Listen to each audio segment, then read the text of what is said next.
This is a story about a world obsessed with stuff. It's a story about a system in crisis. We're trashing the planet, we're trashing each other, and we're not even having fun. The good thing is that when we start to understand the system, we start to see lots of places to step in and turn these problems into solutions.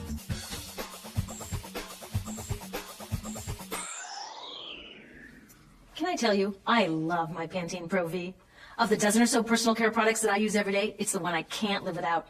It says it gives my dull hair the ultimate cool shine. How does it do that? I was wondering that while I was lathering it in my hair one day, so I read the ingredients right here. Sodium lauryl sulfate, tetrasodium EDTA, methyl isothiazolinone. What is this stuff? I took this list to some scientists who know how to read it. Turns out my Pantene contains a chemical linked to cancer. And lots of other products in my bathroom, from sunscreen to lipstick and even baby shampoo, also contain chemicals linked to cancer or other problems like learning disabilities, asthma, and even damaged sperm. Like most parents, I try to keep my family safe. But now I find out my bathroom is a minefield of toxins? What are we supposed to do? To find out the answers, we have to go back to one of the key features of our materials economy: toxics in, toxics out. If, at the factory, you pour toxic chemicals into a product, like baby shampoo, you're going to wind up with toxic baby shampoo, and toxics in workers, communities, and, babies. So let's take a closer look at this toxic outrage where it seeps into our lives every day, in the bathroom. The average woman in the U.S. uses about 12 personal care products daily. The average man about 6. Each product containing a dozen or more chemicals.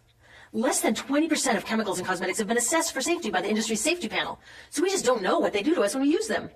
Would you fly on an airline that only inspects 20% of its planes? Of course, not all of these chemicals are dangerous, but we know that many are. Some are carcinogens. That means that they can cause cancer. Others are neurotoxins and reproductive toxins, proven to mess up brain development and reproduction in animals. Wait a minute, we're animals too. It's like a giant experiment. We're using all these mystery chemicals and just waiting to see what happens. One thing we do know is that they're getting inside us. I had my body's toxicity levels tested, and I'm loaded with things like mercury, flame retardants, triclosan, and lead.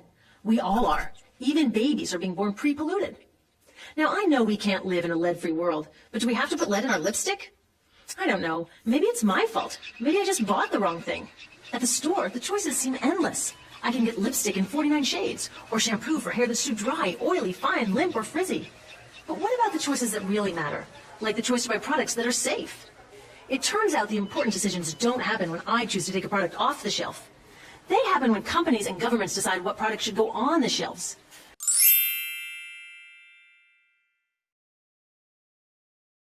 Many responsible cosmetics companies are already putting safer products on the market. Green chemists are developing substances that are designed to be safe and non-toxic in the first place. European governments have required the removal of many toxic chemicals, and companies have figured out how to comply. When cosmetics are reformulated to be safe and labeled honestly, then we can feel comfortable with the choices available at the store. We can choose bouncy hair or full hair, shiny lipstick or matte.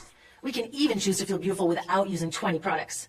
But we'll know that whatever we choose, the most important choice, the choice to be safe and healthy, has already been made.